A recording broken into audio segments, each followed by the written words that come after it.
Eu também de você. E eu tenho. Arreia a mão da minha cara, arreia. Arreia a mão da minha cara, arreia. Eu não vou. Arreia. Você é ancião. Arreia, que eu Você é um ancião. Você é ancião, você é um ancião. Você é. Você é um...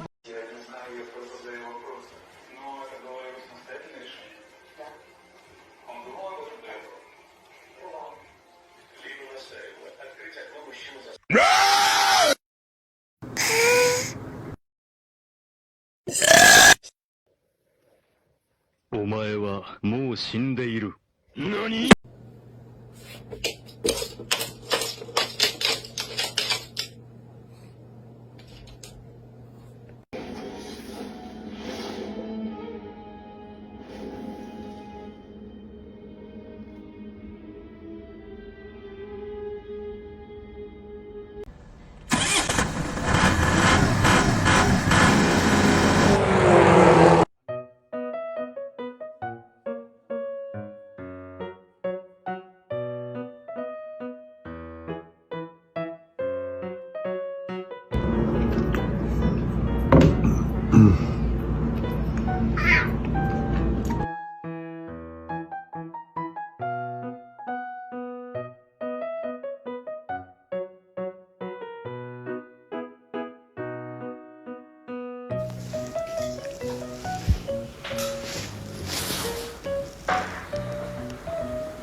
有病啊！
Dear my beloved audiences, today I want to tell you a story which is called Shadow in the Basement.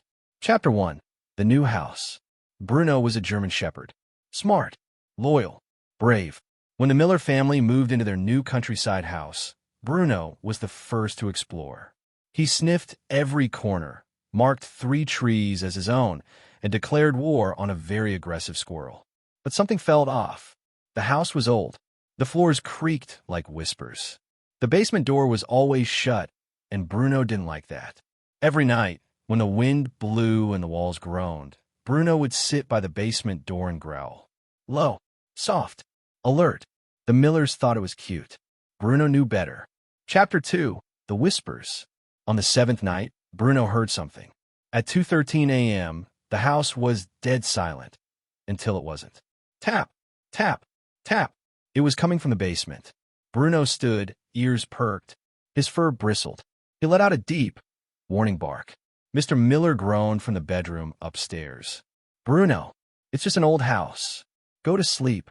But Bruno didn't sleep. He lay by the basement door all night, eyes fixed on the doorknob, growling at something no one else could see. Chapter 3. The Door Opens. The next night, something changed. The basement door was slightly open. Just an inch. Bruno sniffed the air. Something smelled wrong, like damp earth and old bones. He pushed the door open with his nose. Stairs, darkness, silence. He took one careful step, then another. Halfway down, he heard it again. A whisper. Bruno. He froze.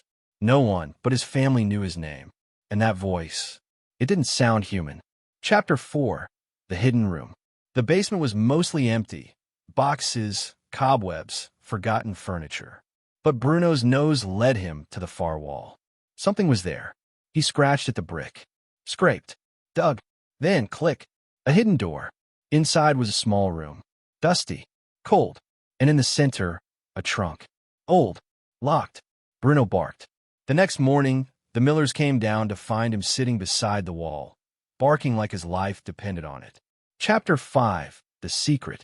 Mr. Miller, curious and mildly annoyed, inspected the wall. What in the world? With some effort, he opened the hidden door. The trunk inside was heavy. He opened it slowly. Inside, old photographs. A faded diary. A collar. The name tag read, Scout, 1978. The diary belonged to the house's previous owner, a woman who had mysteriously disappeared over 40 years ago. Her last entry read, Scout keeps barking at the walls. He hears something. I think. I'm not alone in the house. If anything happens, check the basement. Mrs. Miller turned pale. Bruno licked her hand, as if to say, I told you. Chapter 6. The Light in the Darkness. They called the police. Investigators searched the basement and found more behind the wall. Evidence of someone who had been hiding down there. Food cans. Scraps of fabric. Scratches on the stone. No one ever found out who, or what, had been living in the basement. But one thing was clear. Scout had tried to warn them. And now, decades later, Bruno had done the same. Epilogue. The Guardian. After that night, Bruno never growled at the basement again. The whispers stopped. The air felt lighter. Mr. Miller bought Bruno a big steak and said, You're more than a good boy. You're a hero. But Bruno didn't care about praise. He only cared that his family was safe. And every night he still walked the halls, watching, protecting, waiting, because he knew some shadows never truly leave. If you like this video, please leave a like and a subscribe. It will really help our channel grow. But if you don't like it, then just skip it and don't forget to check out our other videos. Thank you very much and goodbye.